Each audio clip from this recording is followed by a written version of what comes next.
remind you, please remove your hats for us, please.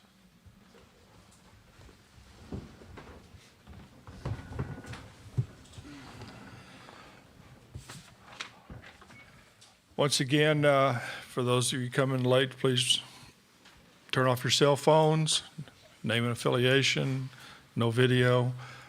Link, give us an overview, please. Yeah, they outplayed us in essentially every phase of the game. I thought Horton was outstanding. When you have mid-90s, you have a good slider, you have a curveball, and he flashed his change periodically. I mean, that was a lot. Clearly, we didn't recognize it. I thought he did just a phenomenal job. I thought he mixed very well. And when you have that assortment of pitches to deal with, it's difficult, and clearly it was. Godman, they had the matchup they wanted to allow him to throw that inning. He did a nice job, and Michael is similar to Horton, I think. Maybe not quite the fastball, but really the good little breaking ball, and then a slider and a change that he uses well. And we threaten a little bit, but ultimately their ability to punch us out, our inability and their ability to manage their two-strike hitting, to me, was the difference. So it seemed like it was constant pressure, and the reason is they commanded the strike zone a little bit better from the mound and at the plate. Their hitters did a nice job. They used all phases of their game. They ran bases. We knew this was something that was in play for them. They're good at it. You know, the bunt. Again, we had planned for it a little bit. They executed it, and clearly they played a really complete game. Our relievers, you know, you get in that spot where Temple clearly didn't appear to have it. Could he have found it? It just seemed like that was a time not to try to figure that out. We need to have Tyrell involved in this thing.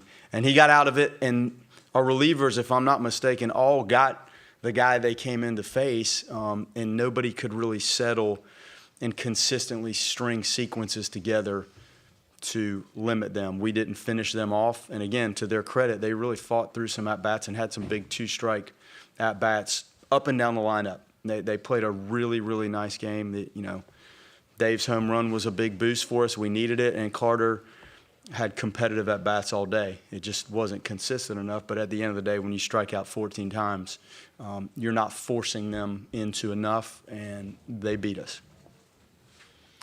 Okay, we're going to have questions for the student athletes now, so raise your hand and we'll get to you real quick. Mark? Mark Garland, CWS 247.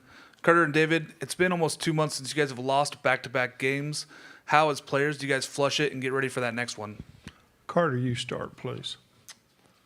I think you just have to take it one game at a time. I think that group, or this group, is really good at that, realizing, you know, the importance of all these games late in the year. And so, you know, we're a pretty mature group, and I know that, you know, the off day tomorrow will give us time to, you know, get rid of or get over it, and then focus on the next task at hand, which is Texas A&M. David? I mean, we preach going 1-0 every single day.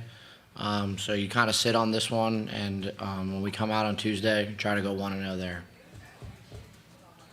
Okay, next question. Okay, can't see. Jordan McAlpin with the Omaha World Herald. For either one of you guys, what was difficult about going up against Horton? For me, I mean, he had a good fastball, and he didn't seem to be throwing it a lot. He was living with his off-speed stuff. Slider was tough to pick up, and I mean, he did a good job. He had a good fastball and good secondary stuff, and he was in the zone the whole day. Yeah, pretty much same thing. He kept all of us kind of off balance with the curveball and the slider, and so you know, trying to pick up the different pitches was a little challenging for us today, and so tip the cap to him. Okay, next question. Right here. Tyler? Tyler Horka, Blue and Gold Illustrated. For either of you guys, just based on everything that you've been through the last couple years, and especially the super regional at Tennessee, do you feel like this group of guys is equipped to take a punch like that and punch back in an elimination game against another really good team on Tuesday? David, start. Yeah, I think we're equipped to do it. We just have to go out there and we have to play our game and execute all 3 phases of the game and better than we did today. Carter? Yeah, like Dave said earlier, we just try and go 1-0 each and every day, and I think this team is capable of, as long as we play our game, we can go out and compete with anyone. So just try and go 1-0 and play our baseball. Okay. Any more questions for the student athletes? Okay, guys, that'll do it. As a reminder, the locker rooms are closed to all media at all times, but you can work with their team SID. Matt will handle any other questions you might need, so y'all can go. Thank you.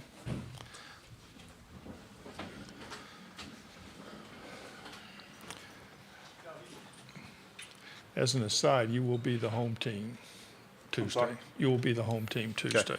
So, okay, questions for Link. Starting right over here. Tim Priester from Irish Illustrated. Link, you had Finley warming up early. Just what were you thinking that, maybe you turn this into like a starting assignment for him at that stage?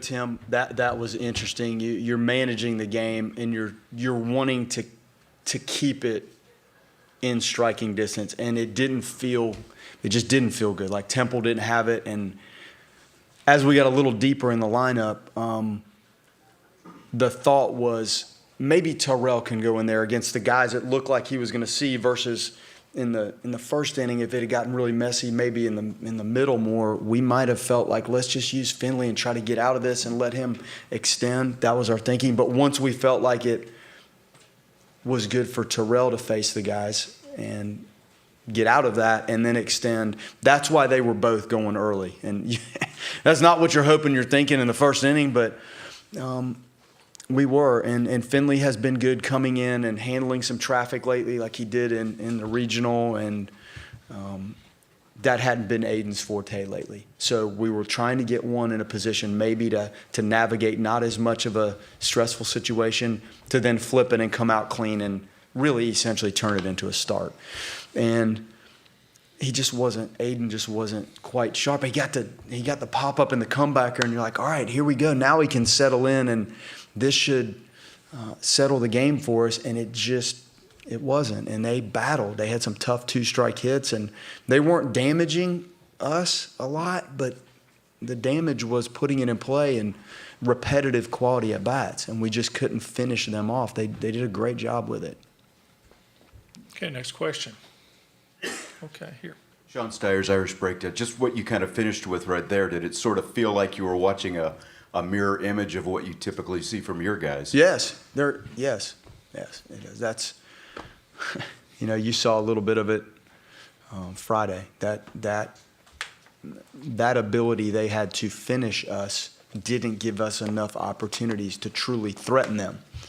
When you punch out 14 times, you're forcing them to record 13 outs in the field.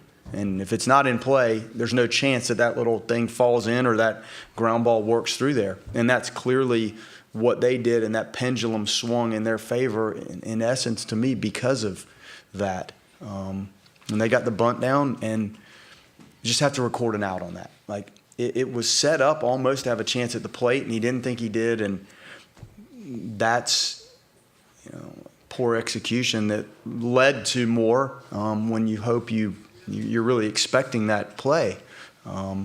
So they did a very good job of doing some of the things that you have obviously seen us do. But, the punch outs, if I say it again, I would have probably said it 100 times, but to me that was the difference, and just their management of finishing our hitters was better than ours to them. John? John Bryce, Irish Sports Daily. Link. You got Finley up early, but you ended up not going to him. Yeah. So Tuesday, is it Liam with Alex and Finley also available? Yeah, they're all available. Now, who makes the most sense to start? I don't know that just yet. Finley has clearly started games. He's been so good out of the pen. We definitely have options, and the way this is formatted, it gives guys really a chance to freshen up out of the pen. So I think we're okay down there, and some of the guys that threw today would probably be able to help us, including Temple. So Chuck and I will get back and think this through, and we've started a little bit on Texas A&M, but your full focus is really trying to handle the game in front of you and then deal with the next one. So we'll dive into that. We have options. The execution has to be better than it was today, regardless of who we decide to run out there.